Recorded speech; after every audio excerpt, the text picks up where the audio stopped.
Whew. How's it going, everybody? Meathead Moto back with you for another video. This time we're test riding some bikes. Today we're on the Pan America Special 2022. My first time riding this bike actually at all, so this will be a fun experience. Unfortunately, it's going to be at a demo ride, so I won't be able to... No, dude.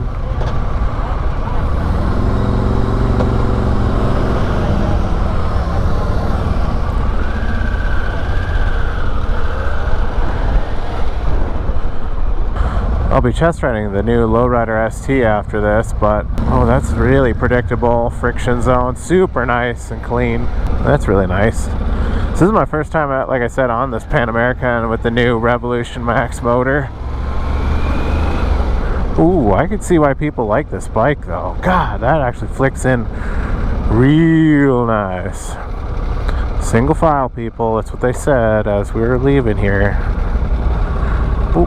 Actually, you know, surprisingly, I was expecting it to be taller. Like, I can still flat foot this, even, and I'm 6 foot, so I mean, I'm not like short by any means. All right, you're going there, you're going there. Everybody organize up. This is going to be a fun bike. I can tell that it's very snappy already. The only thing that I'm going to have to take some time getting used to is the fact that it's got the turn signals like a metric bike does instead of a Harley where they're on each side. I'm not going to be fiddling either with like the sport mode. It's in sport mode, so it's going to be in the best mode for it, so I won't be able to I'm not going to fiddle with like power modes or anything because it's only a test ride, demo ride, so I only got about 15 minutes on this bike anyway. I'm also right back here with the flaggers, the guiders, so I'm not going to be able to do anything stupid.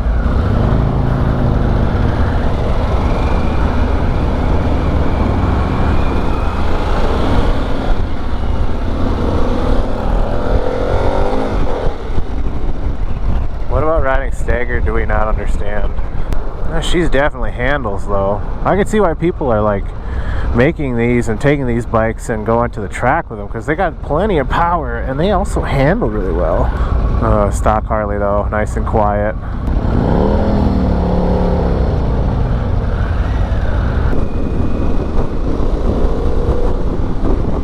Let's see how this handles this bump. This is a pretty decent bump. Ah, yeah, that feels like almost like a Legend suspension feel to it. Woo!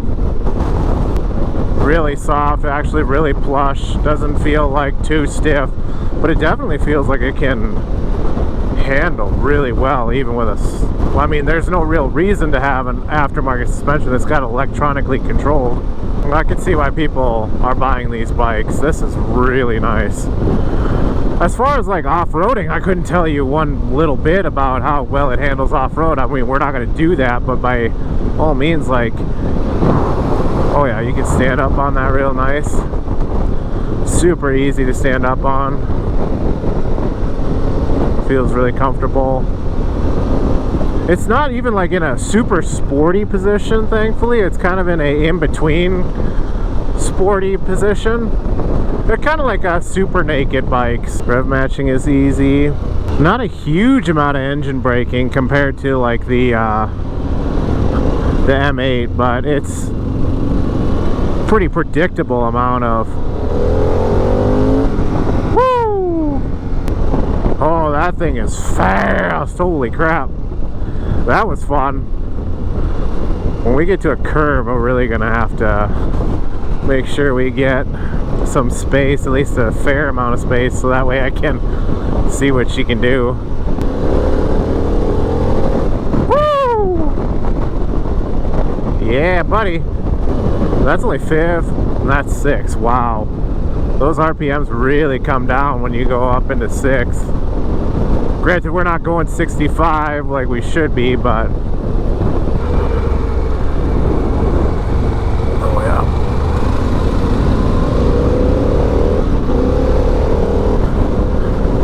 That's one thing I do like about Indian's test rides, like when I've gone on those, is that they were like, oh, this is the bike that you want to take? Okay, go take it. Take it out, go ride it, and just come back after a little bit. So like you could get on them a little bit, you know, you could really feel what those bikes had to offer as far as power goes. The range on this 227 right now. I like this display. 227, man. I haven't like I wonder how much miles you can get on this tank. I don't even know how big of a tank it is. I'll throw it up on the screen when I get back to editing this to show you how much gallons this tank can hold. But I mean, it's got to be at least 5 gallons, 6 gallons, something probably similar to the Touring lineup. But I haven't really gotten to feel how the brakes are or anything. That's the only problem of demo rides like this, is that all the way up? No, that's got to be all the way up.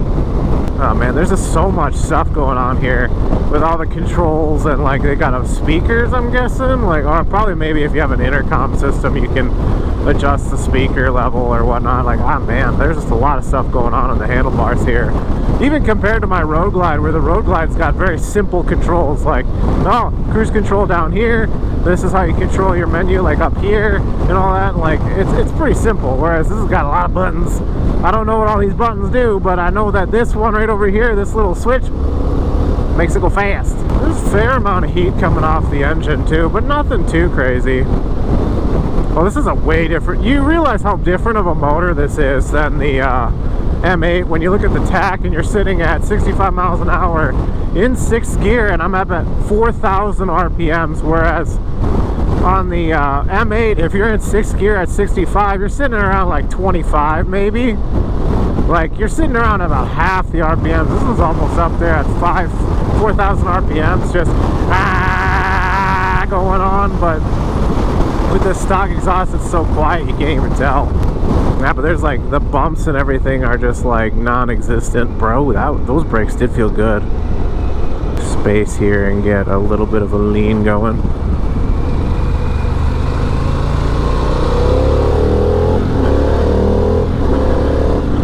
Woo!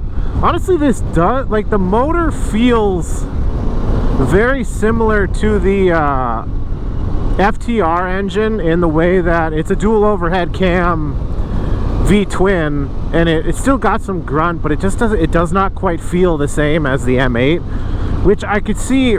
For me personally, I don't think I would own this motor and this bike as my primary bike, because I like the feeling of the M8 compared to like the standard push rod V-twin that, here we go, we're gonna just go swoop. I could see why though that people do own this bike as a primary bike or an adventure bike, as it's comfy enough that you could tour across the country on it. Like, I'm very comfortable on this, even though it's a stock seat, stock suspension. Like, they really did their homework in making a very comfortable bike to ride.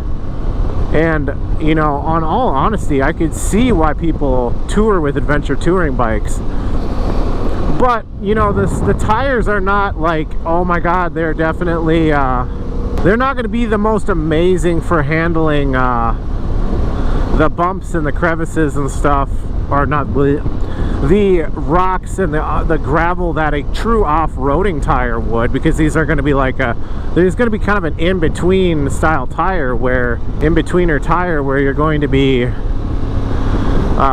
trying to go on-road and off-road. So they're kind of like a mix between both, but you know, it's one of those things that, like, a tire that's capable of doing two things is kind of not good at either of them. It's just all right at both of them. Whereas like a good street tire is piss poor off-road, and a good off-road tire is piss poor on the road. This is kind of just mediocre, I guess, at both of them, where it's not going to give you the longevity that you want in a street tire, but it's also not going to be as good as handling off-road as a standard off-road tire. So you're just kind of like picking and choosing your battles. Wow, everybody get in single file up there, my goodness.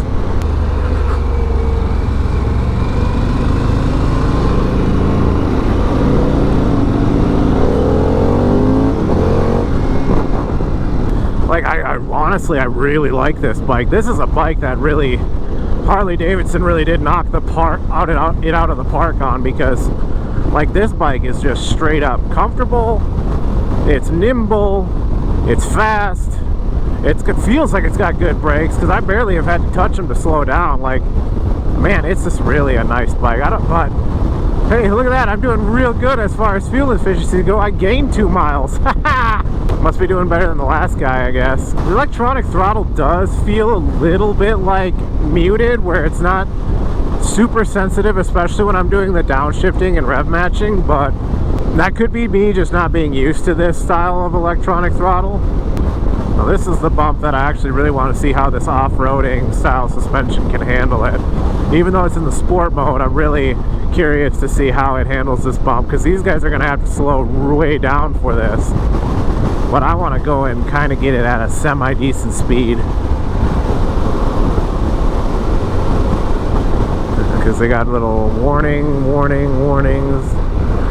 Let's go.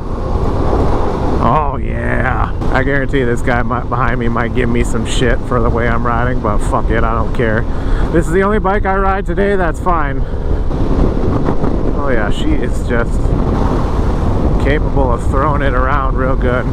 Yeah, see, that's what I'm having an issue with, is the throttle is just a little bit muted and a little bit slow, especially in comparison to my M8 one. I don't know if that's just difference in design or whatnot, but it's, I mean, still, I love this bike. Single file, everyone. Yep, there you go. There's not the typical valve train noise. Like with the M8, you can still hear the valves and stuff. This one, really quiet motor. That's why I think it's such a huge departure for Harley, because all their motors kind of make noise and clack, and the valves make noise and everything. This one's just nice and smooth. No real vibrations, no nothing. It's kind of just, it's crazy. It's kind of cool though. I really like it. I don't know if I could see myself owning one as my primary bike, but neutral.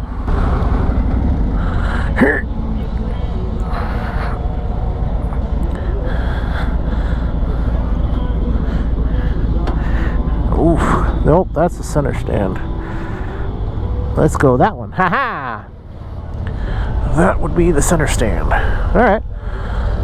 Thank you for watching, meatheads. See you in the next one.